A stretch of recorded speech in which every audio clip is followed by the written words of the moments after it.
I'm all for people realizing that relationships are not going to be all just like, you know, sunshine and picnics and romance and things like that. Like, I think that's valid because life happens.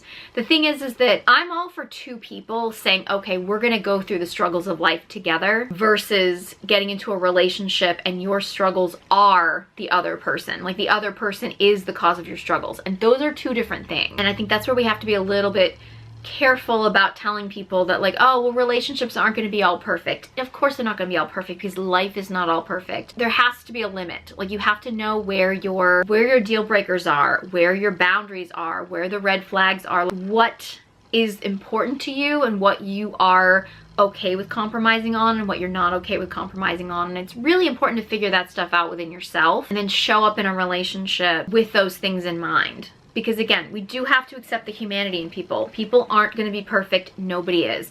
But there's also a difference between expecting somebody to be perfect, but also not constantly feeling like you have to always compromise and you have to always make excuses for the other person. And that's where you have to navigate things.